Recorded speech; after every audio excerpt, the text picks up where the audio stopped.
welcome to another episode of Can't Stop the Growth. I'm your host, Chad Peterman, and today we are going to be talking about the concept of extreme ownership and taking responsibility. Ownership, when it comes to leadership, is, I think, one of the most important things. Is the leader going to take ownership of the people that they are leading? Are they going to take ownership of their actions? When someone makes a mistake that you're looking after, ultimately that's your fault as the leader. You need to understand that if they're doing something wrong, you need to dive in and find out why and how you can help them. And so I've got a little bit of audio that I think explains this a little bit further and goes into this concept because it is somewhat counterintuitive if you think about it. And so this audio is from a Future Leaders Series meeting here at our company, Peterman Heating, Cooling, and Plumbing. And we'll jump right into that, and you guys can hear what we have to say on ownership and responsibility. What is it that you as the leader own? Well, as we've talked before, the biggest thing that you own is your own actions and what you're doing. Very difficult to lead others if you first can't lead yourself. And I think this is one of those things where we see so often where, a person is put in a leadership role, yet they still struggle to lead themselves. Well, it's going to be awfully difficult to follow somebody if they can't so much as lead themselves. How are they supposed to lead others? And so, that is for me one of the big things when I look at, my personal responsibility as a leader, or I look at, putting someone in a leadership role. Can they lead themselves? Do I lead myself every day? Am I doing the things needed to be a good leader? Is that, showing up on time, making sure that, you're asking people how their day, just the little things that lead to being a successful leader. And I think that the other characteristic in a leader when it comes to, like the article talks about being a resource, leaders make leaders, is as a leader, apart from, following or just being just a manager, is you've got to take ownership, there again, of your own actions, and you've got to take ownership of those that are following you's actions. The big thing, I read and sometimes listen to a podcast from a guy named Jocko Willink. He is a former Navy SEAL, one of these, badass guys that, goes and you're glad he's protecting our country type. But he wrote a book called Extreme Ownership. And in it, he talks a lot about in the SEALs and in their units. I don't know if I'm getting that terminology right, but in kind of their group or team, as the leader, he always believed that if anything went wrong, it was his fault. No one else's fault but his. Even if, some guy, over there didn't do what he was supposed to do, ultimately that was his fault as the leader. And that is something when you first hear it, it's like, what are you talking about? If someone screws up, that wasn't my fault. But I think that's where leadership truly comes in, is when you're able to take responsibility and that accountability for the actions of the people that you're leading. That's when you truly become a leader, because what that's going to do is it's going to force you to look inward. And as Alan stated earlier, what didn't I do? Did I not give them the right direction? Have I not prepared them enough? Were the directions unclear? Have I not spent enough time with them? Whatever it is, looking back and saying, well, that's my fault. I've got, they didn't do it right, so I've got to figure out a solution. It's a very tough thing to do. Because the natural progression is usually you start somewhere and then you move up into a leadership position So naturally, what else expands with your role? Your ego. I'm a leader now. I'm the manager. I get to call the shots. Well, real leadership comes in when those work in the opposite directions. As you become a leader, your ego has to drop. It's got to go down, because ultimately, if you've got a big ego and you're going to be this big hotshot person, that ain't going to go too far, because there again, you're responsible for everybody else's actions. And that is the one thing, as we've grown and expanded, Alan, pointed out, the one thing that we, have to work on is, especially in our industry, because there are a lot of places out there, and you can ask guys who have worked different places, and heck, even maybe yourself, where there were no leaders in whatever organization they worked in. There were only managers, and those people were only managers because someone told them that you're in charge, and they acted like it was a dictatorship. I think what you learn real quick as a leader, it is not a dictatorship at all. It is what is best for the team. How are we going to get there? And there again, servant leadership. How am I going to serve the team so that we accomplish our goal? That is a very tough thing for people to grasp, because it is natural to think, oh, I got a promotion, I'm a leader now. It doesn't quite work like that. There's a lot of internal self-talk that goes on in your head, and I think where organizations, where teams get off track is when one person, even that leader, thinks they're bigger than the team. Regardless of if you're a leader, you're just one of the team. You're just, as the article states, a resource. And there again, you've got a little more responsibility in that you're responsible for the actions of everybody on the team.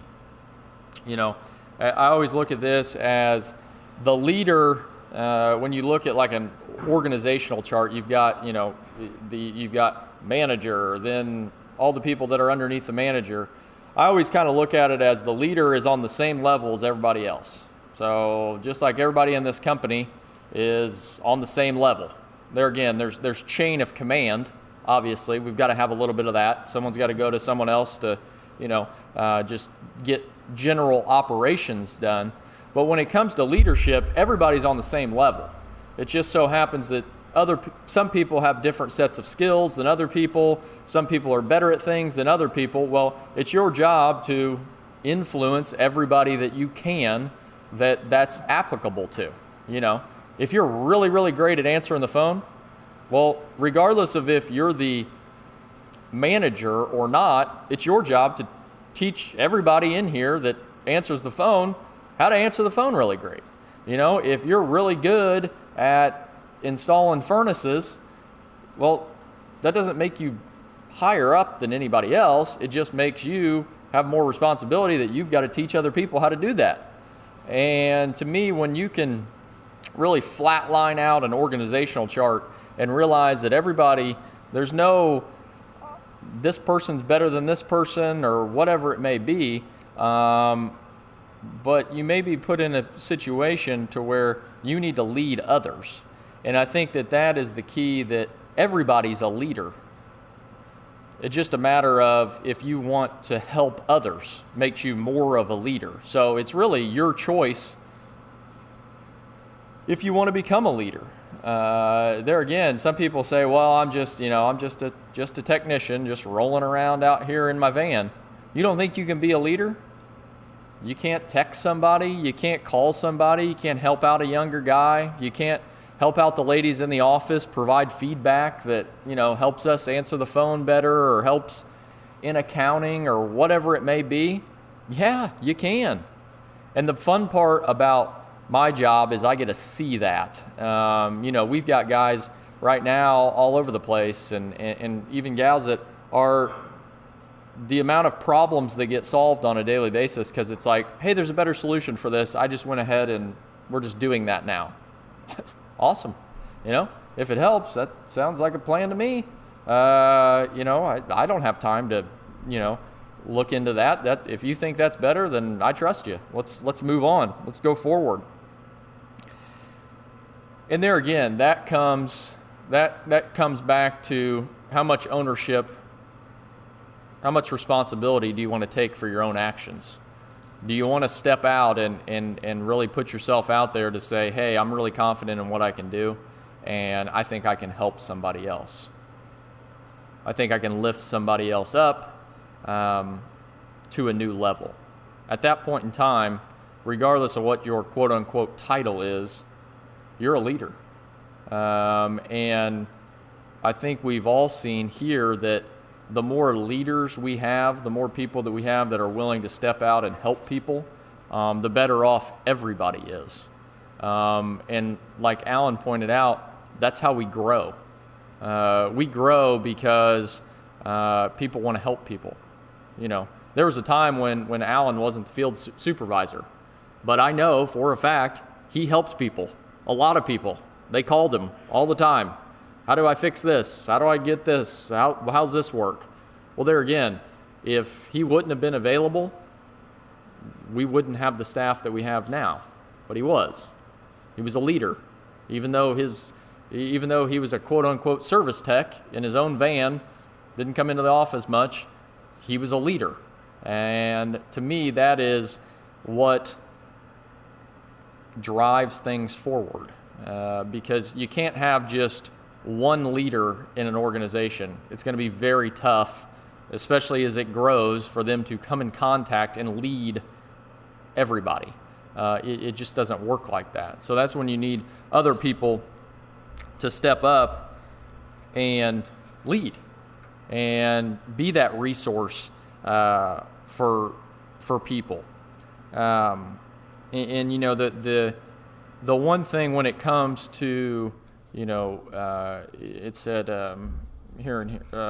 leaders create leaders. So there again, as you reach out and help people, the one tip that I will give you is, and I give you this tip because I'm working on it myself. This is my biggest goal for this year is to develop, and much like we talked about the article, is to get better at allowing people to self-discover solutions rather than tell them, hey, this is what we ought to do. Hey, you should do it this way. Hey, I think we ought to do this. Is more so asking the question, what do you think we should do? Well, what would that look like if we did it like that? There again, leaders creating leaders. If we have a bunch of managers running around here just telling people what to do, what are those people going to do? Whatever that manager says. Are they ever going to grow? No. Why? Because they never have to think. They've never got to go outside their comfort zone and grow. If we all just stay within our confines and follow a procedure of A, then B, then C, then D, then E, then F, we're just going to be like robots. Or we can challenge each other. Well, I don't know. Even if you know the answer, I don't know. How would you do it? You think that's a good idea? Should we change it? Is there a better solution? Probably. So let's figure it out together. Challenge somebody. There again, it's uncomfortable at first, and the person that you tell that to will probably be uncomfortable the first time that you tell them that. But fight through it. Yeah, what would you think? There again, more times than not, they have the right answer. But the power of them being able to give you that right answer as opposed to you telling them makes all the difference in the world. And it's very easy from a position that is viewed more as a manager type that you report to or whatever it is. It's very easy for them to just say, well, let's just do it like this, out of the necessity for speed. Let's just get it done. We just got to go do it. As opposed to taking a little extra time and letting someone fail, letting someone self-discover what is the proper solution. Failure is not always a bad thing. I would imagine that we all can point to times that we failed and we hope to never do it again. but we sure as heck learned. We know not to do it again. Whereas if someone is just guiding you through life and never lets you experience anything, well, you're never going to grow. And the minute that I don't guide you through every little step, the minute that I don't do that, then you're really going to fail, because you have no sense of what it's like to make a decision, because you're still at the same exact level you were when you first started. You never grew. So think about what you're doing. I often talk about when it comes to what you are doing to help other people. And I know you guys probably get sick and tired of hearing me say it, but the more that you help somebody, the more that you help yourself, the more that you're able to do more things. Everyone's crunched for time and I can't do enough stuff. Well, the best way that I found to get more done is to teach somebody how to do it, or let them discover how to do it. If Kenny never taught any of our younger installers how to install, he'd have a lot of install jobs to do, because he'd be the only one that knew how to install a furnace. But he is a prime example of what happens when you're able to teach. He's got, I don't know how many guys have been under him that are now lead guys that install their own furnaces now. Well, I can guarantee you, I won't put him on the spot, but I can guarantee you he lets them self-discover and screw up things.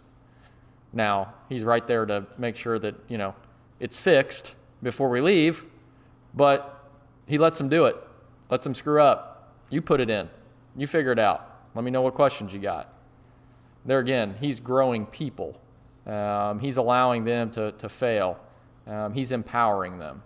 And when people are empowered, when they figure out things on their own, when they move from one point where they once were viewed to have a weakness to now that's more of a strength, then they truly grow.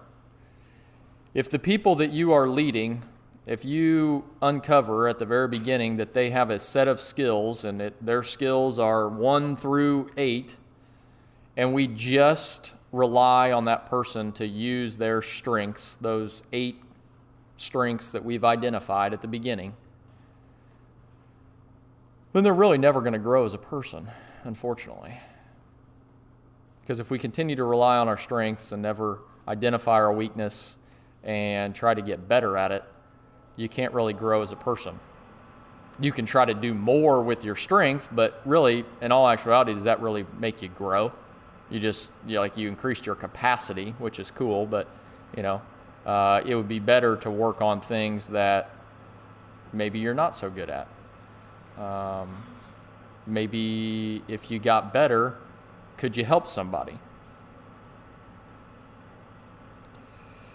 That is our biggest mission here, is to grow people. And I can tell you we've had a lot of success with it, which is a lot of fun. The next level is, can we compound that? And can we have people like yourselves who are showing up on a Saturday voluntarily to learn and to grow? I hope that I'm finding a weakness in your game, something that you can better yourself at.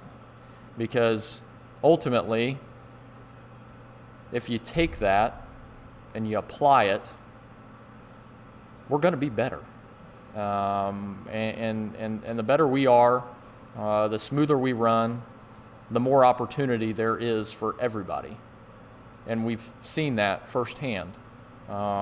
We have so many more positions and opportunities than we've had in the past, simply because people have taken it upon themselves to help other people. And to me, that is the essence of a great company, is people helping people. We help our customers, but ultimately when we help each other, we can help a whole hell of a lot more customers. And I think we'd all agree that I'd rather our guys out in their house than anybody else's in the city. I've seen some of their work. I've seen ours. It's better. So there again, take that as you are, if you are in a leadership position, understand the ego has to lower. There is no ego anymore. You might as well just get rid of it. That'd be the best solution. You can get your ego when your team does well. Not ego when it looks like, oh, these people report to me. Because ultimately, you're serving them, and that's the only way that you're going to get anything done. If someone's not doing something right, it's probably your fault. If something's not going right, it's probably your fault. Why? Because you're there to serve. You're there to help people. And if you can understand that concept, your leadership and your capability of leading others will go through the roof. It will. Because at that point in time, if you come from a place of wanting to help everybody that you come in contact with, whether it be something that, I don't really have any knowledge of that, but, if I was a customer, I would think this. Okay, well, that's helping somebody make a decision. So always come from that perspective, and you will be a leader that this company, any company, that you choose to work for, you will have a positive experience and you will have more opportunity than the rest, because it is those who move and grow that are willing to deal with not gaining all the glory, not doing, things out of self-interest. Well, how does that help me? Well, I don't want to do that, so maybe someone else can. Well, that's all fine, but you're going to get stagnant real quick. So when you can come from a place and want to help people, when you take extreme ownership of your accountability and your position as a leader, you will be remarkable. And you can be a leader not just here at work, you can be a leader everywhere in life. And that's truly where you break through, because when your entire life is aligned around helping others, then you can truly do some special things. Because at that point in time, there is no such thing as work-life balance. You don't need it, because you do the same thing regardless of where you're at. If your principle is helping, you're always helping. You just happen to help at work or at home or in your community or at your church or, wherever it is, that's where you're at. And you're not going to want any balance there. Balance is for people who don't have their personal life and their work life aligned. Well, if you just view work as coming in and clocking in and punching out, well, you spend the vast majority of your week here. But if you come from a place of, you know what, I'm going to try to help somebody today. I'm going to see if I can't help so-and-so.